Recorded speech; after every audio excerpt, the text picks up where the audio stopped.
One question that comes up a lot is why is borderline personality disorder called borderline? Okay. And this particular term or nomenclature, uh, what is the other word for language? Whatever. This particular verbiage was created for kind of back when borderline was first identified and researched and started to lay out some specific behaviors regarding the disorder. And the reason why it was called borderline is because they called it that because when they observed the behaviors and started listing the symptoms, it became apparent that they are on the border of neurotic and psychotic. Okay? And it's true, they can quickly go from neurotic to psychotic pretty quick. There's a borderline, there's just that thin line, and they can easily go over the edge, often do. And so, what is the difference here, right?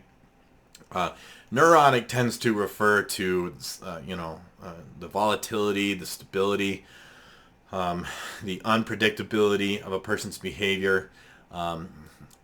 Just irrational. The behavior tends to be really irrational, unreasonable, chaotic, inconsistent, contradictory. Okay, and neurotic really kind of refers to that roller coaster with borderline, right? And psychotic is a blanket term used to describe sort of a loss of touch with reality. More or less, right, that there are certain symptoms that indicate that this person has lost touch with reality. And they can show symptoms that are just flat out psychotic. For example, the types of psychotic symptoms that we see in borderline largely have to do with dissociative symptoms, just meaning that they dissociate. It's connected to trauma. They can experience kind of blackouts, fragmented time, derealization, which is kind of like feeling like living in a dream state. Depersonalization is sort of the sense that one is outside of their body, observing what's going on. Those types of things are very common in borderline. Those are some of the psychotic symptoms. It's very, very common for you to point out a behavior for someone who has BPD and them getting mad because you're lying. What a liar you are. They may not remember it. They may have done something and not remembered it. Another other psychotic symptoms have to do with the paranoid delusions, usually persecutory. They believe they're being persecuted. There's a persecution complex, and it can get pretty elaborate and pretty grandiose, mostly having to do with people talking about them behind their back, people conspiring, people doing, people working together to undermine them, people getting ready to abandon them.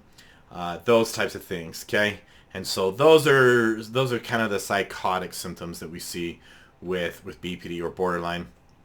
And so that's where it gets its name, is where there's that differentiation between neurotic and psychotic. And they're kind of both. They do both. So we see and we see both of those with them. Now, interestingly, in the past I've seen individuals say, should we be calling borderline mental? Yeah, of course we should. Yeah, absolutely. I mean, we see these types of symptoms, these psychotic symptoms anyways, in schizophrenia or maybe bipolars, extreme cases of bipolar, and people who have severe PTSD. PTSD tends to couple with borderline really, really quite consistently. Very common to see borderline and trauma and PTSD together. So the PTSD and the personality disorder can really exacerbate each other. Okay, so anyway, so there you go. That is basically the gist of why borderline is called borderline. So once again, if you want to send me a question, my email address should be in the description below. If you want to give me a little bit of a booster, that would really help me out. It would enable me to keep cranking out content like this. Help me grow my channel if you would. You know what to do. So thanks again for watching, and we'll see you next time.